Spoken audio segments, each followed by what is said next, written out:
میں رات کو دیر سے گھر آتا تھا تو میری ماں جو تھی وہ ہمیشہ اٹھ کے چولہا جلا کے، اس زمانے میں گیس ویس تو ہوتی نہیں، وہ روٹی پکاتی تھی، تو میں ماں سے ہمیشہ کہتا تھا کہ آپ روٹی رکھ کے سو جایا کریں۔ اس نے کہا نہیں تو دیر سے آتا ہے تو میں تجھے پکا کے تازہ پھلکا دیں گی، ماؤں کی عادت ہوتی۔ تو میں ان سے بہت تنگ تھا اور میں نے کہا تھا دیکھیے میں کھانا نہیں کھاؤں گا، اگر آپ اٹھ گئے 12 بجے آ گئی تو کہنے کی کوئی بات نہیں۔ ایک دن یہی پھلکا پکاتے ہوئے انہوں نے مجھ سے پوچھا کہ تو کہاں جاتا ہے؟ میں نے کہا اماں میں ادیب بن رہا ہوں۔ کہنے لگے وہ کیا ہوتا ہے؟ میں کیا لکھنے والا لکھاری۔ کہنے لگی پھر تو کیا کرے گا؟ میں کہا میں کتابیں لکھا کروں گا۔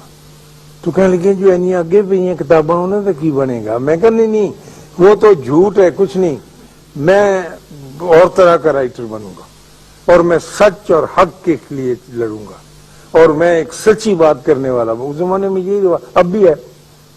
تو میری ماں کچھ ڈر گئی بیچاری، ان پڑھ عورت تھی گاؤں کی۔ میں نے کہا میں سچ بولا کروں گا اور جس سے ملوں گا سچ کا پرچار کروں گا، اور میں یہ جو رائٹر ہیں یہ بہت چھوٹے درجے کے۔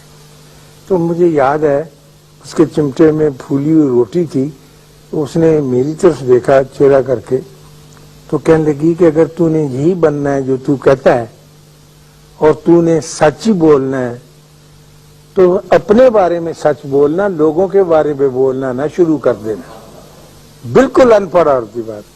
سچ وہ ہوتا ہے جو اپنے بارے میں بولا جائے، جو لوگوں کے بارے میں بولتے ہیں وہ سچ نہیں ہے۔